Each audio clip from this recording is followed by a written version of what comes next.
미래통합당 내부에서는, 그리고 어떻게 돼야지 바람직하다라고 미래통합당은 어떤 식의 기본소득에 대한 입장을 가져야 되는 게 바람직하다고 보시는지. 아까 언급드렸던 기초노령연금, 기초연금이죠. 기초연금을 도입한 정권 자체가 이제 박근혜 정부였죠. 예. 그리고 그 당시에 그걸 입안한 사람 중에 하나가 김종인 그 당시 비대위원이었죠. 그렇기 때문에 이런 어떤 보편적인 수당 제도에 대해 가지고 뭐 거부감이 전혀 없는 그런 사람이고 정당입니다. 그건 예. 확실하고요. 다만 이제 포퓰리즘 정당입니까? 뭐 사실 그래서 오히려 아주 뭐 그 강경보수 쪽에서는 계속 비판을 받았죠. 예. 좌클릭했다고 이제 비판을 받았던 예. 부분이 있는데, 저는 이제 다만 아까 말했던 것처럼 김종인 비대위원장의 그 논의가 오히려 이건 뭐 제 개인 사견과는 약간 다르지만은 완전 보편적 이제 기본소득제로 가기는 어려울 것이다. 이렇게 되고, 김종인 비대위원장이 이제 한번 힌트 비슷하게 청년을 언급한 적이 있었어요. 맞습니다. 네, 청년 대상으로 한 보조가, 공적 보조가 있어야 되는 거 아니냐라는 이야기를 했는데, 저는 그 부분에 있어서 충분히 논의가 가능할 것이다 이렇게 보고요. 다만 재원 마련책에 들어가면서부터 이제 이게 꼬이는 겁니다. 예전에 기초연금 도입될 때 박근혜 정부 때 기억나시죠? 많은 사람들이 어떻게 재원 조달하겠습니까? 그랬더니 그 당시 나왔던 것이 뭐 마른 수건도 짜면은 뭐 나옵니다랑, 그다음 뭐 지하 경제를 양성하느니 뭐 이런 얘기 나왔잖아요. 근데 이거는 우리가 그 박근혜 정부 때 사실 박근혜 정부가 복지를 많이 확대 안 시켰다고 욕먹지만은 그래도 그때 재정적인 부담이 상당했었어요. 이런 것들을 하는데, 그러다 보니까 어느 유명한 정치인이 했던 말이 있죠. 증세 없는 복지는 허구이다라는 말.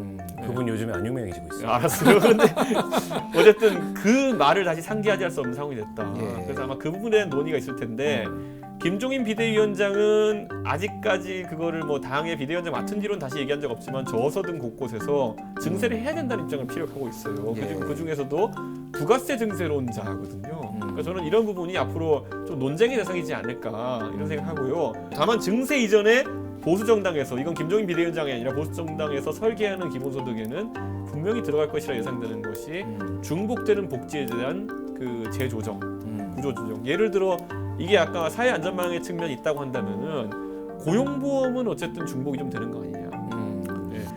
그 저희가 조사해봤을 때 고용보험이 그러면은 국민이 뭐 조세는 아니지만 그 납부하는 비용이 얼마 정도 되냐 했을 때 1년에 한 13조 정도 되는 비용이 지금 납부가 되고 있거든요. 그렇다면 그 정도 재원을 가진 몇 개의 중복된 아젠다, 중복된 정책들을 발굴해가지고 좀 정리를 하자는 취지의 이야기가 나오지 않을까.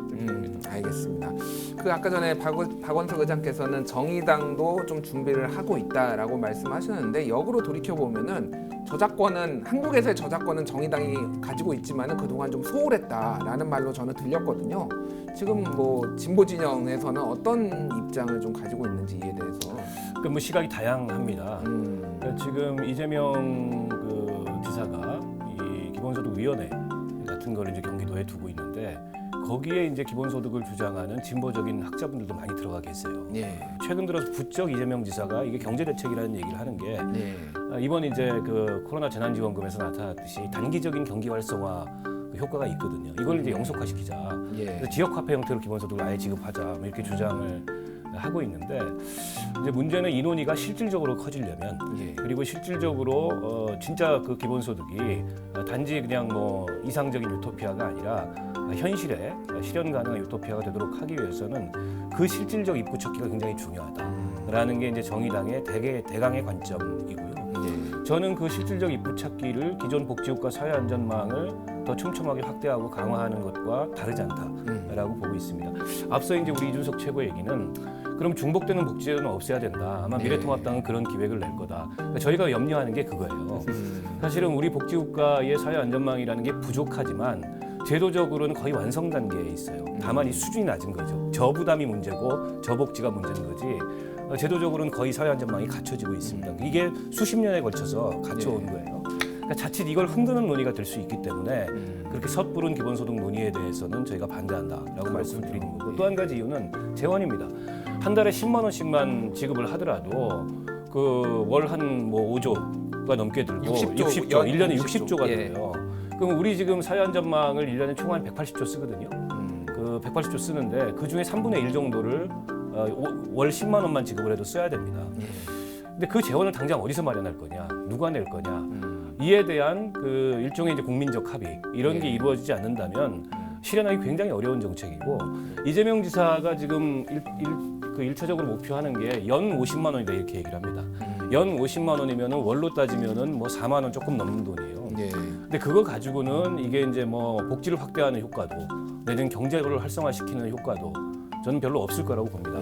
물론 이제 개인별로 월 50만 원, 연 50만 원이면 가구로 따지면 한 연 200만 원 되지 않느냐, 상당히 도움이 되지 않겠냐라는 의견도 있습니다만 그 정도의 기본소득을 하기 위해서 연 60조에 그 재원을 썬다는 거에 대해서 국민들이 과연 흔쾌히 합의할 수 있겠냐 싶고 월 10만 원의 기본소득을 받는 것이 예. 기존 기존 복지소득 혜택을 받는 것보다 더 못한 경우가 발생할 수도 있다는 거예요. 스위스에서 국민투표 한번 했지 않습니까? 그렇죠. 그 국민투표 부결된 가장 결정적인 이유가 300만 원 정도의 기본소득을 월 300만 원 정도의 기본소득을 주자라는 걸 가지고 투표에 붙였는데 처음에는 찬성 여론이 굉장히 많이 나왔어요. 한 20, 한 4% 정도 이렇게 나오다가 결과적으로 실패했는데 실패한 이유가 뭐냐면 스위스는 굉장히 높은 수준의 복지국가입니다. 예. 그러니까 기존 복지제도를 없애는 게 전제였어요. 그 국민투표에.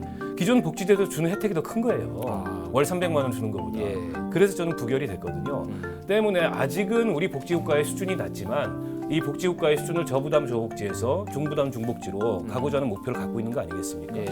그러면 그게 사실상 기본소득의 상당 부분 그 기본소득이 의도한 효과를 가져올 수 있기 때문에 실질적인 기본소득의 의미가 현재의 제도 속에서 어떻게 구현되는가가 중요한 거지 이런 거 다 없애고 모든 국민들한테 똑같이 뭐 한 달에 얼마, 1년에 얼마 이런 기본소득은 굉장히 간결하고 아이디얼하긴 한데 과연 그게 주는 혜택이 더 클까에 대해서는 회의적입니다. 저게 지금 전형적으로 뭐냐면 박원순 의원이 보수화돼가지고 예전에 박근혜 문재인 대선에서 박근혜 후보가 하던 얘기 그대로 하고 있는 거예요. 아, 지금. 그런가요? 그 당시에는 예. 민주당에서 반값 등록금을 아까 하더라도 예. 거긴 일괄로 50% 내리자고 했거든요. 그런데 이제 박근혜 정부에서는 꼭 필요한 박근혜 후보 측에서는 꼭 필요한 사람한테 갈 수 있도록 차등화하고 약간 그걸 선별하자라는 이야기를 했었는데 예. 결국에는 보편적 복지 담론에 있어가지고 지금까지 그게 더 나은 것인처럼 이게 그 프레임 잡혔던 게 있는데 이번에 기본소득 담론을 보수가 꺼내는 것을 두려워하지 않는 이유는 뭐냐면은 그래 기본소득제 화두가 될 것은 자명하다. 그렇다면은 대신 어떤 환상이 빠진 상태에서의 최적의 대안을 논의하기에는 지금이 적기다라 보고 있는 거예요. 예. 그래서 대선이 2년 뒤인데 갑자기 2년 뒤에 가가지고 그때 한 5달 전에 갑자기 돈 주겠다 이래버리면은 안 주겠다 이러면 또 A 대 2-로 붙어가지고 저희가 선거에서 깨지는 거 경험을 봤거든요. 그거는 그렇기 때문에 기본소득 담론을 만약 선거에라는 그 상에 올리려면은 갑자기 누가 벼랑간 아무 얘기 안 하다가 주자 했는데 안 주자로 맞서는 것보다는 이렇게 주자와 이렇게 주자 이런 안과 이런 안이 붙는 상황이 낫다라고 판단하기 때문에 지금 먼저 전장이 펼쳐지는 것에 대해서 거부감이 없는 겁니다. 저는 뭐 못 낼 거라고 예. 보고요. 예. 왜냐하면은 이게 이 작전이 맞아야 하는데 김종인 그 위원장이 감독이 벤치에 앉아가지고 히트앤드런 사인을 냈는데 예. 누구는 먼저 도로부터 시작하고 누구는 사인 나왔는데도 안 뛰고 예. 이게 이제 미래통합당의 상황이거든요. 예. 반대하시는 분들이 꽤 있어요. 굉장히 많죠. 예, 예. 왜냐하면 지난 또 그 박근혜 정권 그 4년 동안 더 보수화됐지 않습니까? 그리고 복지를 확대하는 거에 대해서도 특히 보편적 복지를 확대하는 거에 대해서조차 굉장한 알레르기 반응을 예. 일으켰는데 이게 아주 큰 규모의 이 국가 재정을 동원해서 모든 국민들한테 동일하게 기본소득을 주자라는 거에 대해서 생리적인 거부감을 갖고 있는 분들이 저당 내부에 상당수 있습니다. 뭐 유승민 의원, 전 의원 이런 분들이 대표적인 분들이죠. 뭐 유승민 의원은 그나마 그래도 좀 전향적인 분이죠. 예전에 증세 없는 복지는 허구다 이런 얘기를 했고 예, 실제 중부담 중복지까지 가려면 증세를 해야 된다라는 신념을 갖고 있어요. 예. 근데 그거에 대해서 거부감을 갖는 분들이 저 당에 상당수 있어요. 때문에 이걸 대선이 이전에 예. 어떤 정책으로 낸다는 거는 제가 보기에는 뭐 미래통합당 내부적으로 쉽지 않을 거라고 보고 그러니까 저는 그 기본소득 자체에 대해서 제가 부정적이지 않습니다. 예. 정의당도 마찬가지예요. 예. 그리고 앞서 얘기했지만 지금 우리 그 산업구조나 또 그 산업구조의 변화 속에서 일의 의미나 이런 것들이 많이 변화하고 있기 때문에 장래에 그런 기본소득과 같은 모든 국민들을 대상으로 일정 수준의 생활을 보장해주는 이런 제도의 도입이 필요하다고 생각합니다. 예. 그런데 문제는 그렇게까지 가기 이전에 지금의 이 복지국가의 사회 안전망과 조응하면서 실질적으로 국민들의 생활을 보장할 수 있는 그런 결핍된 요소들이 있는데 제도에 예. 그 제도를 어떻게 보완할 건가 이 논의가 훨씬 더 우선적이고 시급한 논의라는 거죠. 알겠습니다. 아니 예. 우리가 국민기초생활보장제도에서 부양의무자 제도라는 게 있어요. 그 부양의무자 제도로 인해서 수많은 사각지대가 발생하고 있고 노인들이 그 때문에 죽고 있습니다. 사실상 부양 관계에 있지 않음에도 불구하고 일촌 내 혈족이라는 이유로 그 제도가 아들이 부양하는 것처럼 호적상에만 부양을 안 있다는 해요. 얘기는 실제 안 아들이 연락도 안 함에도 하고 같이 불구하고. 살지도 않고 예, 예. 뭐 죽거나 말거나 내버려두는 이런 노인들이 굉장히 많은데 독거노인들 중에 이분들이 부양 의무자 제도라는 거에 막혀가지고 생계급여를 못 받고 있어요. 예. 이런 제도도 지금 보완을 못하면서 이 기본소득 논의를 하는 거는 제가 보기엔 널뛰기를 해도 너무 널뛰기를 하는 거예요. 알겠습니다. 예, 두 분의 뭐 입장에 대해서 잘 시청자분들도 이해를 하셨으리라고 보고요. 점진적인 계획을 추구하는 보수 세력입니다. 계속 예 정의당이 원래 말씀하셨는데 이런 세력입니다. 좀 더 신중하게 접근을 한다. 뭐 보수적이라고 계속 말씀하셨지만 좀 용어를 바꾸면은 신중하게 접근을 한다라고 이해를 했습니다.